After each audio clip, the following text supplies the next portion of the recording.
Bonjour. Alors pour moi, il y a deux façons de se connecter à son intuition. Il y a la façon 10 de bâton et la façon grande prêtresse. Alors aujourd'hui, je vais un petit peu illustrer ce que je dis avec des cartes de tarot et j'ai choisi de prendre The Wild Unknown Tarot qui a été traduit il n'y a pas trop longtemps en français. Donc je vous mets le lien en dessous de toute façon.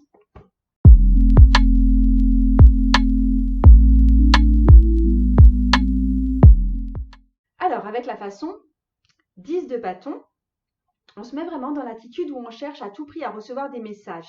Donc ça marche sur le court terme, hein. On finit toujours par trouver une chose ou une autre à dire, mais c'est condamné à avoir relativement peu d'impact parce que c'est quelque chose qu'on a un peu forcé. Et dans ce cas-là, c'est jamais ce qu'il y a de plus pertinent, c'est jamais ce qu'il y a de plus révélateur. Par contre, si on se connecte à son intuition et au tarot à la façon grande prêtresse, le but, c'est pas à tout prix d'aller chercher le truc là. On se base plus sur notre silence. On s'ouvre à ce qui peut être dit, à ce qui peut être vu. C'est aussi en lien très fort avec une énergie de l'as de coupe qui est vraiment dans cette ouverture spirituelle, dans cette ouverture émotionnelle. Et du coup, on se met à raisonner sur un plan qui est plus celui de l'individu, je vais y arriver, mais c'est sur un plan vraiment plus interrelié. On est vraiment plus ouvert à tout ce qui peut être perçu en fait.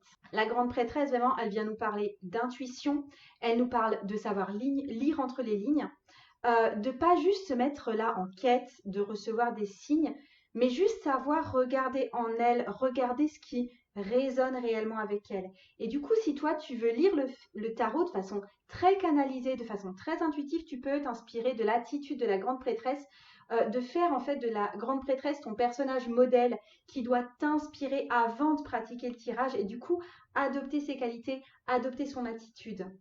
Alors du coup, on peut se demander comment est-ce qu'elle va se comporter. D'abord, elle se tait. Elle parle pas en permanence. Elle attend les questions et elle écoute les réponses qui sont en train d'émerger en elle dans cette boule bleue là.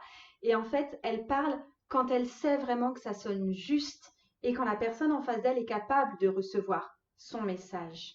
On peut aussi s'interroger sur quelles sont ses qualités, quelles sont ses valeurs, quels sont ses principes de base. Donc pour moi, il y a le silence, il y a l'écoute non seulement de ce qu'il y a à l'extérieur, mais l'écoute de ce qu'elle a en elle-même.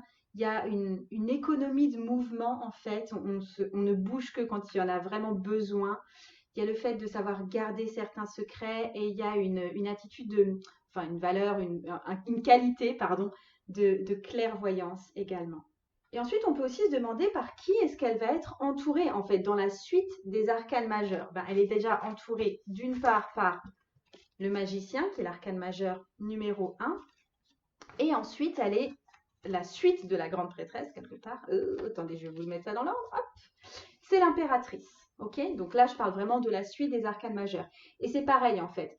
On va voir ça comme des personnes qui vont s'appuyer sur elle pour avoir un message, pour profiter de sa sagesse féminine. Donc, le magicien s'appuie sur cette grande prêtresse et l'impératrice aussi s'appuie sur la grande prêtresse.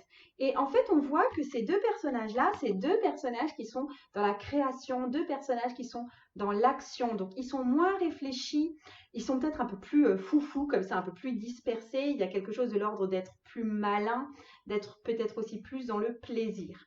Donc, la grande prêtresse, pardon, je reprends ça. La grande prêtresse, elle va vraiment venir aider le magicien à créer ce qui compte, à trouver cette énergie créatrice et cette énergie de l'action.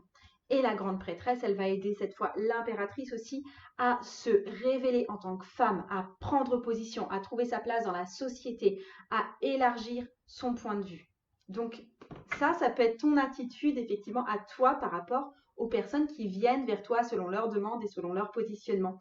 Et ces personnes, il faut savoir aussi qu'elles vont parler de toi. En fait, c'est eux qui vont être les bavards, qui aiment le contact. Donc toi, tu peux rester dans ton monde introverti si tu es comme ça, et eux, ils se chargeront du bouche à oreille et de dire que tu es vraiment génial et que tu es quelqu'un, une vraie personne ressource. Et en fait, l'impact de la grande prêtresse sur tout le jeu de tarot, c'est qu'elle amène vraiment une sagesse féminine, une sagesse intérieure, une sagesse intuitive. Elle montre comment est-ce qu'on peut s'en sortir avec soi-même. et c'est le pendant féminin de l'autre côté, plus masculin, plus structuré, qui est le pape. Le pape qui apprend comment s'en sortir dans le monde, qui va enseigner les règles. Et donc ça, la grande prêtresse, c'est vraiment le principe réceptif, à l'inverse du principe actif qui est plutôt le pape. La grande prêtresse, pour moi, c'est vraiment la personne tarologique, enfin c'est la tarologue du jeu de tarot parmi tous les autres personnages, entre guillemets, ou archétypes qu'on peut trouver, parce qu'elle comporte les grands principes de la lecture de tarot, c'est-à-dire vraiment le silence en elle, la réception des messages, la transmission de ces messages à ceux qui la côtoient. Ok? Et c'est ce qui manque en fait à ceux qui lisent le tarot en mode 10 de bâton, c'est justement cette capacité à se poser.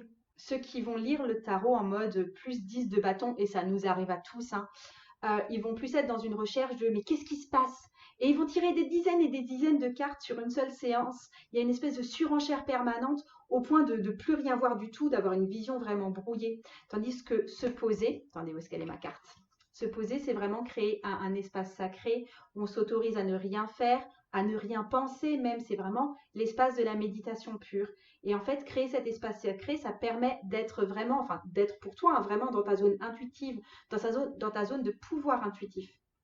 Tu n'es pas dans la recherche, tu es dans la réception. Là, on rejoint vraiment l'as de coupe que je t'ai montré tout à l'heure. Et à ce moment-là, quand tu trouves cet endroit en toi, tu trouves aussi à ce moment l'inspiration pour raconter de belles histoires, des histoires qui sont inspirées de ta vie, qui sont inspirées de la vie des autres, qui sont inspirées des contes que tu as lus, inspirées des séries que tu as pu regarder. Du coup, tu vas pouvoir faire comprendre un message très subtil aux personnes qui se tournent vers toi et tu simplifies ça, tu trouves des moyens très inspirés de te faire comprendre. Il y a aussi quelque chose qui est de l'ordre de la simplification. Et tu te places aussi dans une perspective hors du temps, une perspective qui dure en donnant des fois des messages qui sont perçus plus par l'enfant intérieur d'une personne, que par son soi adulte en fait. Tu donnes parfois des messages qui résonnent aussi au niveau transgénérationnel et qui viennent guérir à la fois les ancêtres et à la fois la personne au présent qui revit quelque chose d'ancestral. Donc tu te places à un niveau où tu respectes ton intuition et où tu te sens respecté par les autres exactement pour ça. Et vraiment, moi, je vais t'inviter, avant une lecture de tarot, à rejoindre cet espace du sacré. Même si c'est un petit tirage, même si c'est pour une personne qui, entre guillemets, qui n'y croit pas. Ok? Alors, il y a une carte par laquelle tu vas devoir passer pour accéder à cette carte de la grande prêtresse et pour créer cet espace sacré. C'est la carte du fou ou du mat dans les Jeux Plus Tarot de Marseille, qui essaye, qui se loupe, qui se lance, qui essaye encore, qui sait absolument pas ce qu'il fait, hein, clairement, et qui y va quand même. Et quand tu dépasses ça, tu passes par cette phase du fou et que tu crées cet espace sacré entre toi, ton consultant et les messages du tarot, ben c'est là que la magie a lieu et c'est ça qui change la vie. Moi, je t'embrasse. Ah non, encore une chose. Dans la formation qui est en promo actuellement, la formation qui s'appelle Cheminer dans mon ombre, je te donne une méthode pour observer justement le sacré dans ta vie, pour voir aussi tes ombres au sujet de ce qui t'empêche d'incarner la grande prêtresse, parce qu'il y a des ombres qu'on se cache parce qu'on les trouve moches, mais il y a aussi des ombres qu'on se cache parce qu'on n'a pas le courage d'être aussi grande ou aussi puissante. Donc je t'invite à voir, je te mets le lien en barre d'infos, et ouais, à tout bientôt, et des bisous.